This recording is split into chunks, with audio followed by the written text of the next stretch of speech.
Hello viewers, আসসালামু আলাইকুম। আশা করি আপনারা ভালো আছেন। তো আলহামদুলিল্লাহ আমি ভালো আছি। বরাবরের মতো আমি মাহমুদুল হাসান আপনাদের সামনে আবারও উপস্থিত হতে পেরেছি।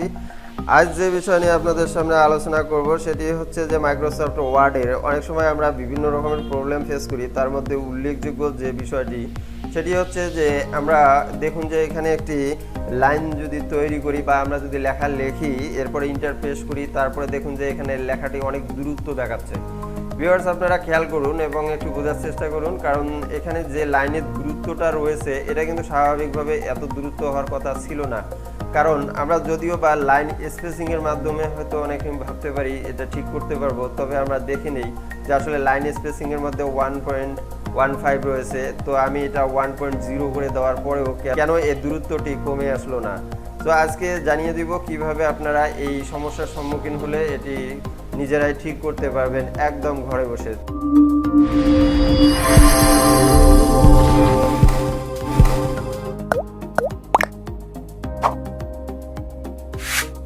তো চলুন কথা না বাড়িয়ে আমরা এবার দেখে নেব কিভাবে এই অপশনটি ঠিক করা যায়। তো ভিউয়ার্স, মনে রাখবেন এটি মূলত আমরা এই পেজ লেআউটের অধীনে কাজটি করতে পারি। তো আবার অনেকে চাইলে এখান থেকে আমরা ক্লিক করে যদি এখানে আমরা একটু লাইন স্পেসিং যে অপশনটি রয়েছে এখানেও ক্লিক করতে পারি। তো এখানে ক্লিক করার পরে আপনারা একটু খেয়াল করে দেখুন যে এই ডায়লগ বক্সের মধ্যে আমরা যদি একটু নিচে দেখি বিফোর 0 পিটি এবং আফটার 10 পিটি রয়েছে। তো আমরা যদি এই 10 পিটিকে যদি 0 পরিণত করে দেই, দেখুন আমি 0 করে দিলাম। তো এখানে 0 করে দেওয়ার পরে যদি আমরা এই বক্সটি ওকে করি, তাহলে দেখুন অটোমেটিকভাবে এই লেখাটি কিন্তু ক্লোজ হয়ে গেছে, অর্থাৎ স্ট্যান্ডার্ডভাবে লাইন দুটো কিন্তু সাজিয়ে নিয়েছে। তো ভিউয়ার্স, এই সামান্য একটু ভুলের কারণে কিন্তু অনেকগুলো লেখায় আপনার বিভ্রান্ত হতে পারে। সো আপনারা একটু মনোযোগ সহকারে ভিডিওগুলো দেখুন, তাহলে আমি পরবর্তীতে আরেকটি অপশন দেখিয়ে দিব। এটি হচ্ছে যে আমরা সাধারণত এই লাইনগুলো লেখার সময় কিছু একটু খেয়াল করে দেখি যে আমরা কিন্তু স্যাম্বল ব্যবহার করে থাকি, যে স্যাম্বলগুলো আমরা হয়তো এখানে টুলবার্সের সাহায্যে ব্যবহার করতে পারি। যেমন আমি চাইলে নাম্বারিং ইউজ করতে পারি বা এখানে চাইলে আমি বুলেটস ব্যবহার করতে পারি। তো আমি দেখিয়ে দিব যে এখানে বুলেটসে হয়তো ক্লিক দিলে আপনারা এখানে সামান্য যে কয়েকটি এখানে দেখতে পাচ্ছেন হয়তো ততটুকুই বা সেইটুকুই আপনি ব্যবহার করতে পারবেন। কিন্তু এর বাইরে আপনি জানেন কি যে কোনো প্রতীক বা স্যাম্বল আপনি চাইলে বুলেটস আকারে ব্যবহার করতে পারেন। তো কথা না বাড়িয়ে আমি সরাসরি দেখিয়ে দেই যে কিভাবে আপনারা এই কাজটি করবেন। তো চলুন দেখা যাক। আমাদের কম্পিউটার প্রোগ্রাম সমূহ জানার জন্য এই চ্যানেলটিকে সাবস্ক্রাইব করুন। এরপর আপনারা বেল বাটনে ক্লিক করে অল বাটন বাজিয়ে রাখুন। ভিউয়ার্স, প্রথমে আমি এই পেজটিকে সম্পূর্ণভাবে একটু ফাঁকা করে নিব। এরপরে আমরা সরাসরি চলে যাব ইনসার্ট মেনুর অধীনে। এই ইনসার্ট মেনু থেকে আমরা ডাইনে খেয়াল করলে দেখতে পাবো এখানে স্যাম্বল।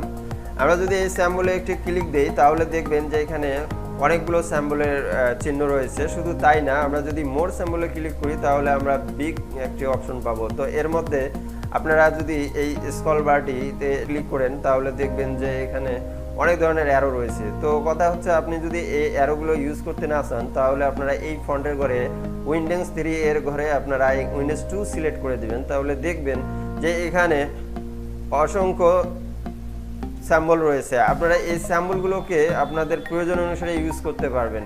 তো এমনইভাবে যদি আপনার এখানে পছন্দ না হয় তাহলে আবারও উইন্ডোজে চলে যাবেন, তাহলে দেখতে পাবেন এখানে আরও অনেক ধরনের এই স্যাম্বল রয়েছে। তো মূলত আমরা এই স্যাম্বলগুলো ব্যবহার করতে চাচ্ছি বুলেটসের মাধ্যমে। তো চলুন আমরা এখান থেকে একটি স্যাম্বল বেছে নেব। তো দেখুন যে আমি এই কলমের মতো এই পেন চিহ্নটিকে সিলেক্ট করে নিয়ে আমরা এখানে ইনসার্ট করব। তার আগে মনে রাখবেন আমরা যে স্থানে কার্সর রাখবো ঠিক সেই স্থানে কিন্তু এই প্রতীকটি যাবে। তো আমি ঠিক এইভাবে ইনসার্ট ক্লিক করে নিলাম। আমরা দেখতে পাচ্ছি বাম দিকে যে এখানে এই প্রতীকটি চলে আসছে। তো আমি এটিকে দিয়েই বরাবরের মতোই আমি লাইন তৈরি করব। তো এটিকে আমি এবার ক্লোজ করে দিব। এরপরে দেখেন আমরা কিন্তু এখানে যে কার্সরটি দেখতে পাচ্ছি ঠিক কার্সরের বাম দিকে কিন্তু এই বুলেটসটি বা এই স্যাম্বলটি এখানে রয়েছে। তো আমরা এখানে যদি একটু স্পেস দিয়ে এখানে কোনো কিছু টাইপ করি, এভাবে টাইপ করি, তো টাইপ করার পরে আমরা যে কাজটি করব, আমরা আবারও এখানে চলে আসবো হোম মেনুর অধীনে। তো এখানে আসার পরে আমরা এখানে যে বুলেটসের লেখাটি রয়েছে এই বুলেটসের গায়ে আমরা একটা ক্লিক দিব।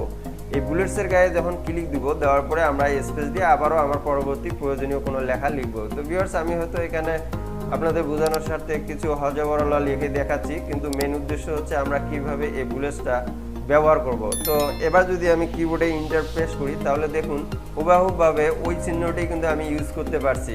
তো ভিউয়ার্স আপনারা কিন্তু জানেন যে ইতিপূর্বে একটু আগেই আপনারা দেখেছেন যে এই অ্যারোতে ক্লিক করার পরে কিন্তু ঠিক এই চিহ্নটি ছিল না, বাট আমরা কিন্তু নিয়ে এসে ব্যবহার করছি। তো ভিউয়ার্স আশা করি আপনারা যদি এই নিয়মটি ফলো করেন তাহলে যে কোনো প্রয়োজনে যে কোনো মুহূর্তে আপনি যে কোনো স্যাম্পল বুলেটস হিসেবে কিন্তু এবার ব্যবহার করতে সক্ষম হবেন। ভিউয়ার্স আশা করি ভিডিওটি দেখে আপনাদের এতটুকু উপকৃত হয়েছেন। দেখা হবে পরবর্তী ভিডিও। সে পর্যন্ত ভালো থাকুন, সুস্থ থাকুন, আল্লাহ হাফেজ।